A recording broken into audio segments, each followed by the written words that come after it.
সময় পরিস্থিতি খুব একটা ভালো নয়।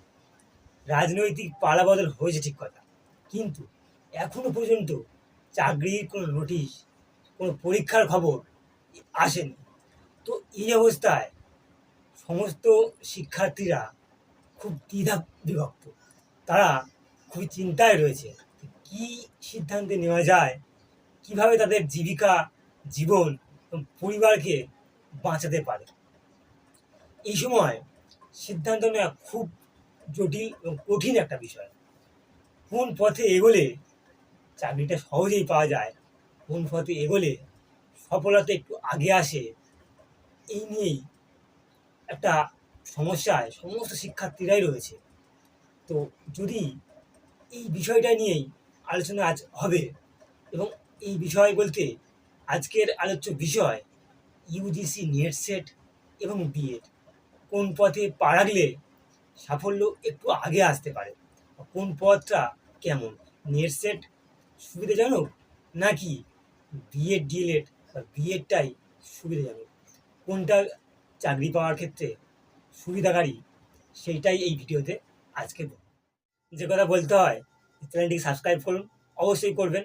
যারা দেখছেন সাবস্ক্রাইব তো করবেন এবং একটি লাইক দেবেন এবং নিজের বন্ধুদের সঙ্গে শেয়ার করবেন। আপনারা দেখছেন দা বাংলা টেক্সট বুক, আপনাদেরই টেক্সট বুক, সাবস্ক্রাইব করে সঙ্গে রাখুন। প্রথম কথা, ইউজিসি নেট সেট এটি অনেক বড় মাপের পরীক্ষা, কলেজে অধ্যাপনা করার প্রক্রিয়ার পরীক্ষা। এই পরীক্ষায় পাশ করে নির্দিষ্ট পরীক্ষায় উত্তীর্ণ হলেই কলেজে অধ্যাপক হওয়া যায়, কলেজ বিশ্ববিদ্যালয়ে পড়ানো যায়। সেদিক থেকে দেখতে গেলে এই নেট সেট অনেক বড় মাপের পরীক্ষা তুলনামূলক বিএডের থেকে। তো ইউজিসি নেট সেটটা আসলেই কি, পাস করলে কি চাকরি দিয়ে দেবে? আসলে এমনটা নয়। পাস নেট সেট পাস করলে তবেই চাকরি বসার সুযোগ পাওয়া যায়। এটি বিএডের মতো, বিএড কোর্স কমপ্লিট করলে তবে এসএসসি পরীক্ষায় বসা যায়, সে এমনই। ইউজিসি নেট সেট পাস করলে তারপর চাকরির পরীক্ষায় বসার সুযোগ পাওয়া যায়। এর আগে যেটা ছিল যে সেট, মানে রাজ্যের পরীক্ষাগুলোতে, রাজ্যের কলেজগুলোতে নেওয়া পরীক্ষা দেওয়ার জন্য বা অধ্যাপনা করার জন্য সেটের গুরুত্ব ছিল, কিন্তু বর্তমানে সেটটাকে তুলে দেওয়ার ব্যবস্থা হচ্ছে বলা ভালো। থাকলেও সেট এখনও পর্যন্ত রয়েছে, থাকলেও এই সেটের গুরুত্ব একেবারেই কমিয়ে দেওয়া হয়েছে। এই সেট করে এখন যদি কোনো পরীক্ষার দিতে বসা যায়, সেক্ষেত্রে তাকে পুরো শেষে রাখা হবে।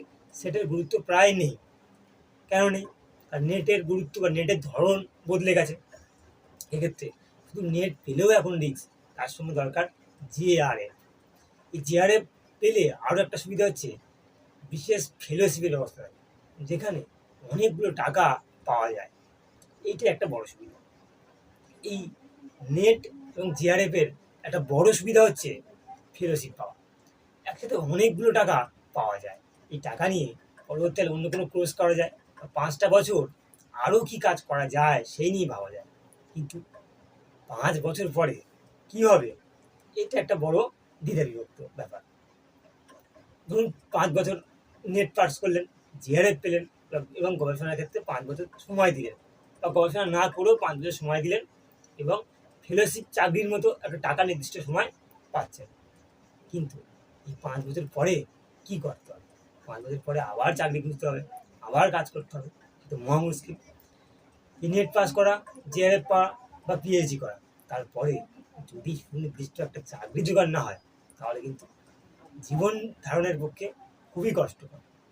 আর এটা অনেক লম্বা প্রসেস, অনেক উঁচু প্রসেস। এই লম্বা প্রসেস বয়স এবং সময় দুটোর প্রেক্ষিত অনেকটাই এগিয়ে যাবে, ঝাঁপিয়ে যাবে। অনেকেই বলবে এই জিআরএফ পাওয়া খুব কঠিন বিষয়।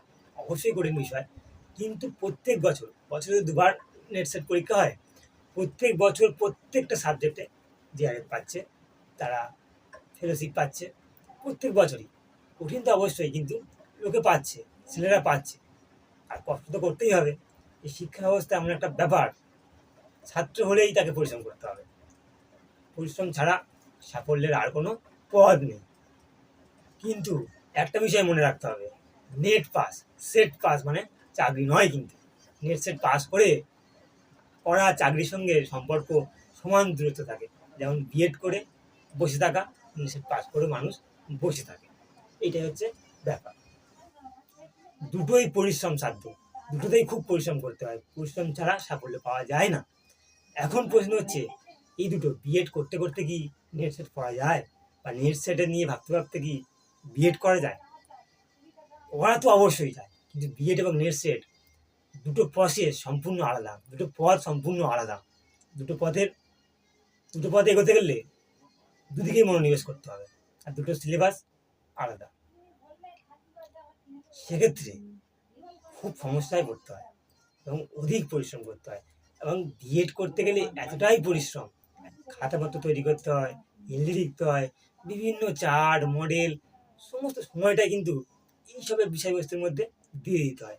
পড়া যে খুব বেশি আছে তা না, কিন্তু সমস্ত পরিশ্রম এই খাতাপত্র তৈরি করার ক্ষেত্রে দিয়ে দিতে হয়।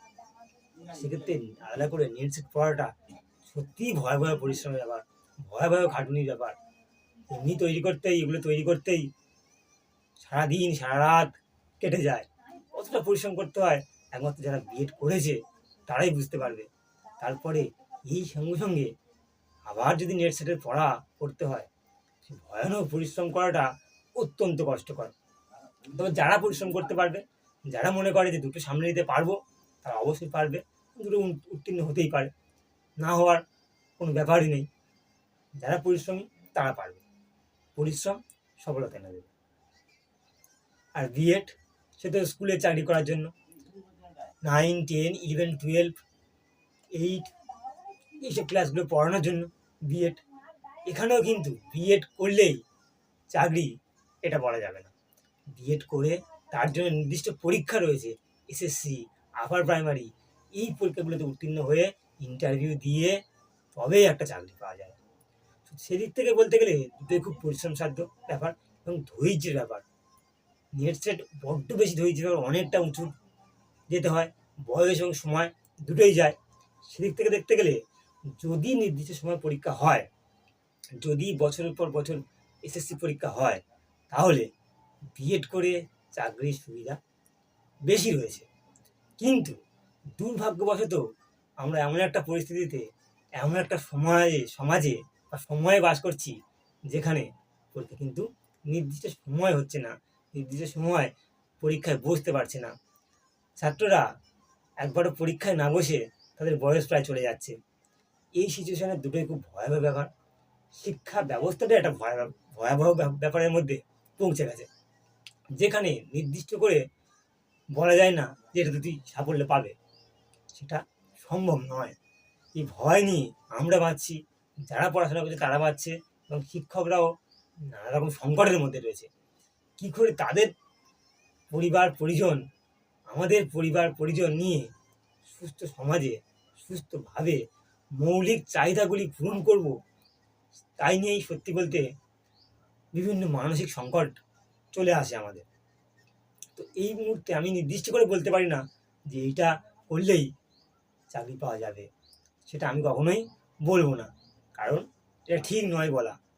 আশা দেওয়া এবং ভঙ্গ করা কোনোটাই আমার কাজ না। আমার শুধু কাজ সঠিক কথাগুলো বলা, সঠিক সিদ্ধান্তে পৌঁছতে সাহায্য করা, এইটুকুই। আশা করছি বিষয়টাকে বোঝানোর চেষ্টা করেছি, এবং দুটো বিষয় কী তা নিয়ে একটু হলেও ধারণা দিতে পেরেছি। যদি সামান্য ধারণা দিতে পারি, তাহলে এই চ্যানেলটিকে অবশ্যই সাবস্ক্রাইব করবেন। দ্য বাংলা টেক্সট বুক, আপনাদেরই টেক্সট বুক, সাবস্ক্রাইব করে সঙ্গে রাখুন। দেখা হচ্ছে পরের কোনো ভিডিওতে। ততক্ষণ ভালো থাকুন, সুস্থ থাকুন।